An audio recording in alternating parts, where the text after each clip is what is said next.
Alright, so the next one I had was overall gameplay, but I think I just covered that. The overall gameplay of both is good. It's very smooth. There's no glitches that I've seen.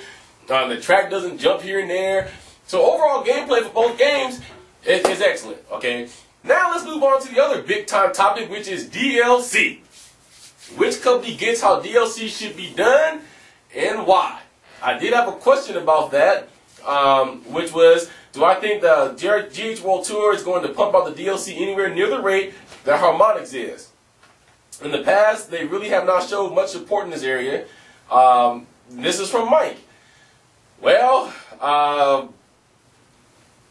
let me give it to you this way.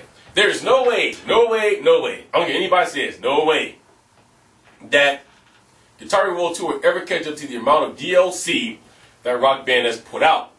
This is because of the fact that they've guaranteed us 500 songs by the end of the year, and that since they debuted Rock Band 1 last year, they've had DLC out every Tuesday since then.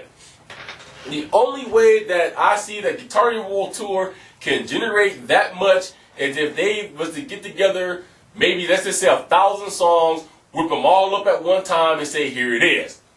This is never going to happen. And I don't think that Activision still gets how DLC should be done, and this is why. If they got it, we still wouldn't be forced to buy track packs. And we still are. I will not buy a lot of DLC from Activision or from Guitar Hero World Tour because of the fact that I do not like to have to go and buy a track pack if I only want 1 or 2 songs. Harmonix has gotten this from the beginning.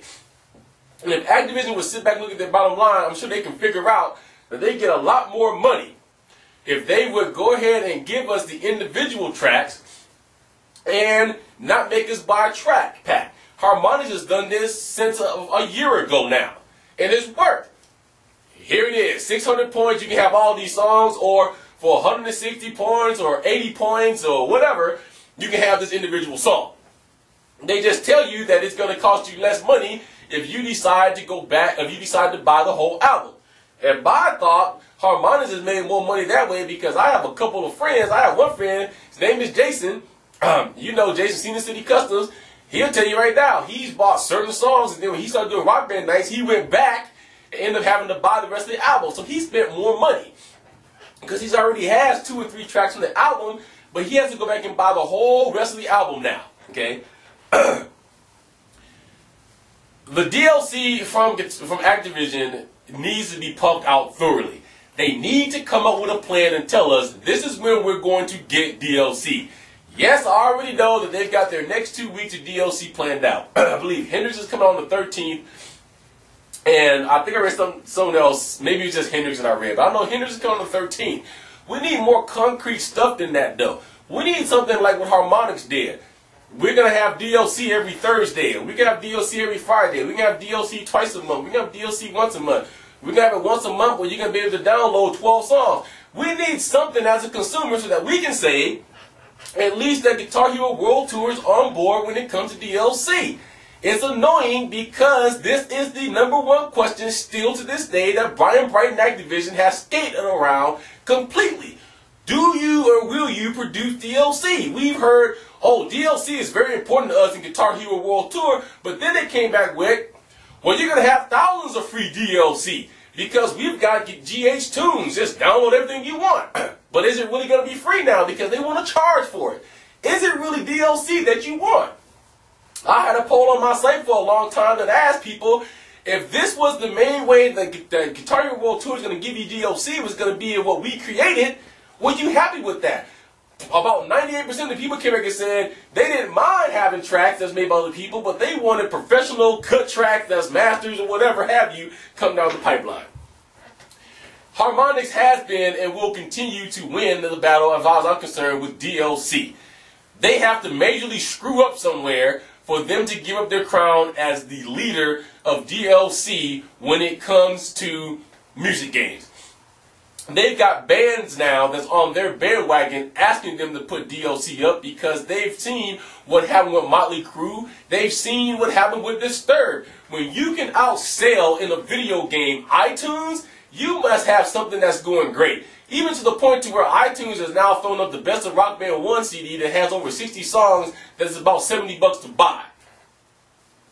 So, this is one area where Activision should have thought things out when they came out with it. But they're still coming with the same stuff.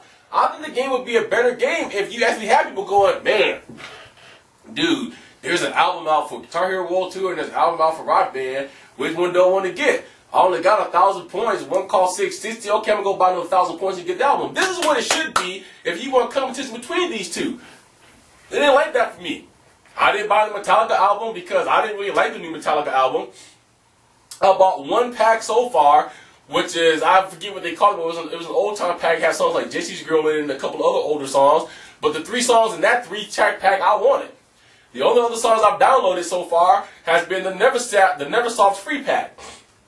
When it came to Guitar Hero World 3 or Guitar Hero 3, the only ones I downloaded was all the free stuff I downloaded. And I think I downloaded a No Doubt pack and I downloaded a Foo Fighters pack.